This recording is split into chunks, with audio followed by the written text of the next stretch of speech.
Hello guys, magandang tanghali. Isang mainit na tanghali sa inyong lahat mga guys. Kumusta po kayo? Nandito naman tayo sa taas sa may rooftop. Bali, sinik ko na naman itong ating swimming pool. Swimming pool. Ayan, sinik natin itong swimming pool kung marami na naman tubig na stock. Ayan. So, buti na lang wala.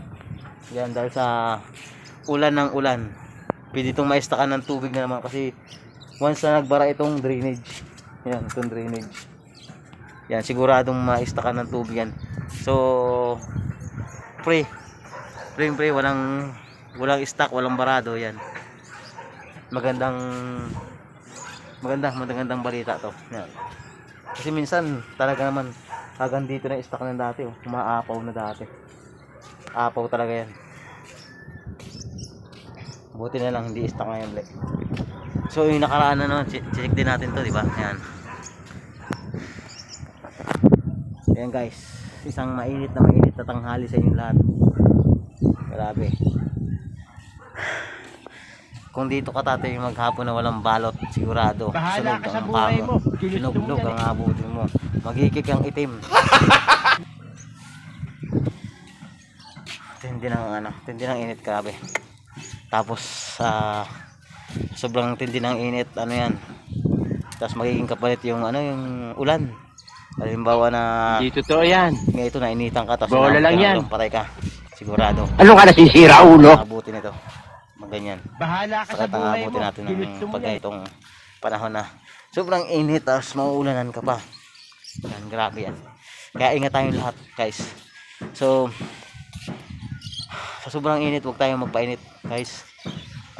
Doon tayo, pumunta tayo sa malilim para iwas stroke at laging inom ng tubig. Huwag kalimutan uminom ng tubig at pagpagod na, pahinga. Ayan, tulad nito, ayan. Umakyat ako, chinik ko dito.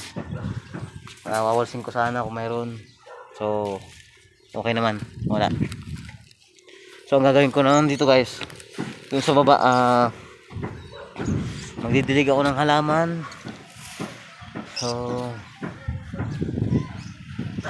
kailangan natin madiligan dahil pag mainit, lalanta yan, mamamatay, lalanta. So kailangan madiligan. Yan. So magdidilig ako ng halaman dyan sa second floor, and then maglilinis ng sahig, magwawalis ng sahig at magmamap guys. Ayan. So guys, ayun na tayo. Ayun na ang kaliwakan ng TY guys.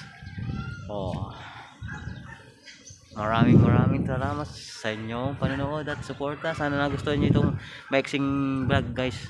Thank you very much. Maraming salamat po. Kita-kits lang po tayo sa next vlog. Bye guys.